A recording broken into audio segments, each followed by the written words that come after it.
ওই আমার বন্ধু কই গেছে তারে দেই না গেলা সে তো সে সকাল সকাল ওইটা কই যেন গেছে গা। ওই বেটা কই গেছে মানে এটা কি কইতাছো? এই ছেলে চাকরি দিব আমি, আমার ইচ্ছা মতো করতে হবে, তোমার ইচ্ছা মতো করলে চলবে না।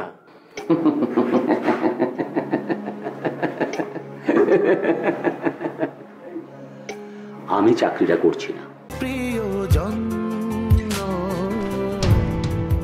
আহো আহো বন্ধু ইত্রাও। আরে কি হইছে? আহো না, আহো ইত্রা আহো। আরে এটা আমার বাড়ি, বুঝছো? বহো। আরে বহো বহো, ডরাই কিছু গেলা, ডরের কিছু নাই, বুঝছো? শোনো, মনে করো আমি লোকটা খারাপ, ঠিক আছে, মানে জানে আমি পছন্দ করি, তার জন্য আমার বুকটা দেয়া দিতে পারি, বুঝছো? তুমি দোয়া করো তোমার বুক দেওয়ার আগে আমি যেন তোমার জন্য বুকটা দিয়ে দিতে পারি। ভাই আপনাদের কথা শুনে তো মনে হইতেছে আপনারা দুজন আতকাবি দোষ হয়ে গেছে। আবার জিগায় দোস্তই তো হয়েছি। করোনা যদি না থাকতো তাহলে আমরা দুজনে এখন গলাগুলি ধরা এই রুমে ঢুকতাম। আরে ছেনা খান রোগ আলাই মানে আমগো তো অসামাজিক করে ফেলতাছে। হ্যাঁ, ধরা পারি না, ছোঁয়া পারি না, কেউ কাছে এলে কই ছুঁড়ে খারা, এটা কিছু হইলো? হ্যাঁ, এটাই এখন সমস্যা হয়ে গেছে। একটা কাম কিন্তু হয়েছে, এটা আমরা মানুষ, আমরা বুঝা পারছি আমরা আসলে কি। আরে একটা ভাইরাসের লগে যুদ্ধ করা পারি না, আমগো আবার কিসের বলে? ভাইজান এই কাজ তো আপনি বেশি করেন ভাইজান।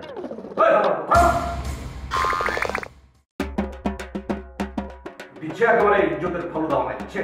আরে বেটা ভাই কি ওরকম নাকি? না না, ঠিক আছে বুঝা পারছি। আরে যেটা কই দিচ্ছিল মানে কি কোন মানে ভুল করে কয়া লাগছে, বুঝছো? যাই হোক, এই আম্মা নাই, খালাম্মা নাই, খাবার দাবার নাই, বন্ধু আছে, কোনো সমস্যা নাই, ইন্টারনেটে মনে করো অর্ডার করে আলাও। কি বন্ধু খাইতে কইবো নাকি? হ্যাঁ হ্যাঁ বন্ধু, ঠিকই কইছো, ক্ষুধা অনেক লাগছে। ঠিক আছে, তোমার আমি ওই যে লুঙ্গি টুঙ্গি দিতাছি, লুঙ্গি পিন্ডা মনে করো যে বাথরুমে যা ফ্রেশ সোয়া চলে আসো, ওই যে খাবার আয়া করবো, কি বন্ধু মজা করে খাবো, ঠিক আছে? গল্প করবো, বাদ বাকি সব শুনুন, ঠিক আছে? কোনো সমস্যা নাই, হ্যাঁ? কোনো একদম বাইরে নিজের বাড়ি মনে করবা, কোনো সমস্যা না, কোনো সমস্যা হলে আমারে কইবা, আমারে কইবা, ঝগড়া নাই, ঠিক আছে? ওই তোরা গেছস কই? আমার বন্ধু কই? হ্যাঁ, আপনি কত কষ্ট গেলা, কই গেছস তোরা? ওই আমার বন্ধু কই গেছে তারে দেই না গেলা? বস সে তো সে সকাল সকাল ওইটা কই যেন গেছে গা। আপনার জন্য আর অপেক্ষা করে নাইকা। ওই বেটা কই গেছে মানে এটা কি কইতাছো?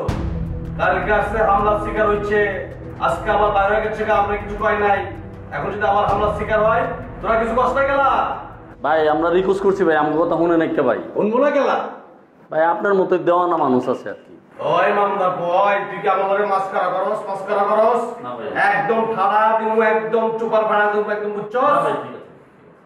আর ওর নাস্তা বাড়ির ব্যবস্থা কর, আমার বন্ধু গেছে দেখ, ঠিক আছে?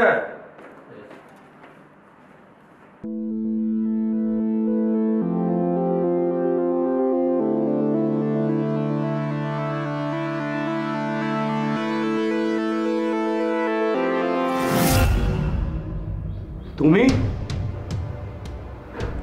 আশা করেননি তাই না? আমাকে দেখে অবাক হয়েছে? না, আমি তো তোমাকে আসতে বলেছিলাম। আবার মারার জন্য গুন্ডাও পাঠিয়েছিলেন তাই না? কেন, কি বলো?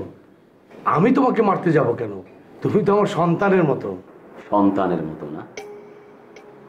সব সন্তানকে কি বাবারা বাঁচতে দেয়? আপনাকে একটা ইনফরমেশন দিচ্ছি।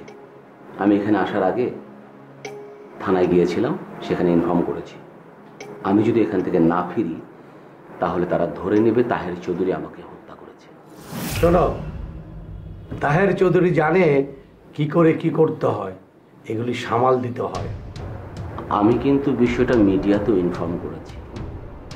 থানা পুলিশ হয়তো সামাল দিতে পারবে, কিন্তু সোসাইটিতে কিন্তু আপনার মান সম্মান ইজ্জত কিছুই থাকবে না, একেবারে নিঃস্বাত হয়ে যাবে। তুমি তো বড় টেরর ছেলে, এসব করে লাভ কি? তোমাকে টাকা দিয়ে দিই, চলে যাও। আমাকে টাকা দিয়ে কেনা সম্ভব না, কেনা যায় না।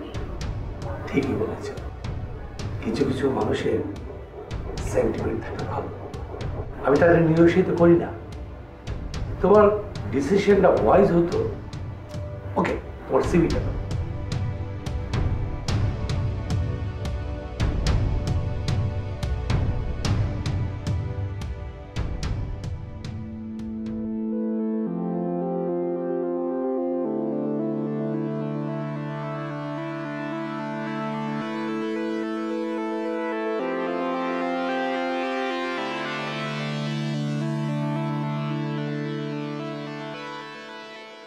ডিরেক্টর এইচআরকে বলো একটা নিয়োগপত্র রেডি করতে। চিটাগাংয়ে জিএম অ্যাডমিনের পোস্টটা খালি আছে, ওনাকে বলো আমার সাথে কথা বলতে। চিটাগং কেন? সাগরে ডুবিয়ে মারার প্ল্যান? না না না, তোমাকে মারবো কেন? তুমি তো আমার সন্তানের মতো। আমি তো আপনার পার্সোনাল সেক্রেটারি হতে এসেছিলাম, আপনি তো আমাকে তাই বলেছিলেন। এত ছোট চাকরি তোমাকে মানায় না। আমি এটাই করতে চাই। এই ছেলে, চাকরি দিব আমি, আমার ইচ্ছা মতো করতে হবে, তোমার ইচ্ছা মতো করলে চলবে না।